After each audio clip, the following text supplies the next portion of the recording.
the celebrated and eminent theoretical physicist, J Robert Oppenheimer, who gained immense recognition as the father of the atomic bomb after creating ripples in the world of physics in 1945, is currently a topic of fervent discussion owing to the recent release of his biopic titled Oppenheimer.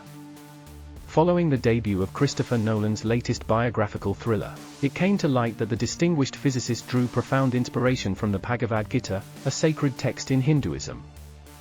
Welcome to Slant News. If you want to support, you can subscribe to our channel. While the biopic has enjoyed considerable success at the box office since its premiere on July 21st, a particular scene depicting Oppenheimer engrossed in reading the Bhagavad Gita, after a personal moment has faced criticism from the global Hindu community, who perceive it as a form of attack on their religion. This has resulted in a mounting demand, especially in India, for the contentious scene to be censored before it reaches the viewers.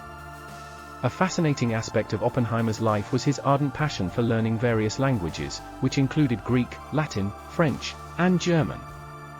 Astonishingly, he even managed to grasp Dutch within a mere 6 weeks. Intriguingly, Oppenheimer's path led him to the ancient Indian language of Sanskrit and the sacred text, the Bhagavad Gita, through the guidance of Arthur W. Ryder, a fellow professor at the esteemed University of California, Berkeley, who was well versed in Sanskrit. It was through private lessons on Thursday evenings with Ryder that Oppenheimer delved into the world of Sanskrit. In a letter to his brother Frank, he expressed his deep joy in learning Sanskrit and relished the gratifying experience of being taught. Oppenheimer's inclination towards Eastern philosophy became evident in his letter to his brother, where he expressed the values of discipline and hard work that guided his life. He acknowledged that through discipline, one could attain tranquility and a certain, albeit precious, level of freedom from the hardships of existence, embracing a sense of detachment that coexists with the world it renounces. Only through discipline, he further remarked, is it possible to see the world without the gross distraction of personal desire, and in seeing so, accept more easily our earthly privation and its earthly horror.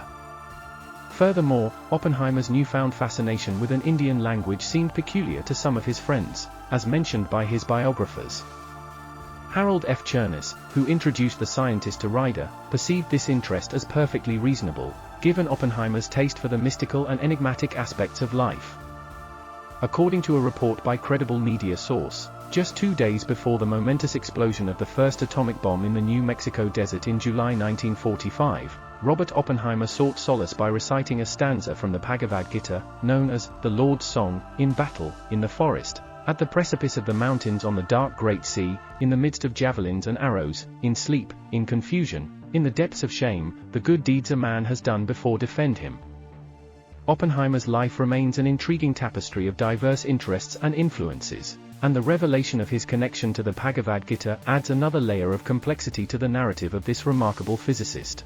As the biopic, Oppenheimer, continues to captivate audiences, the debate over the portrayal of his fascination with Eastern philosophy serves as a poignant reminder of the intertwined nature of science, spirituality, and the human experience. Here we wrap up the news on this topic. And be sure to subscribe to our channel.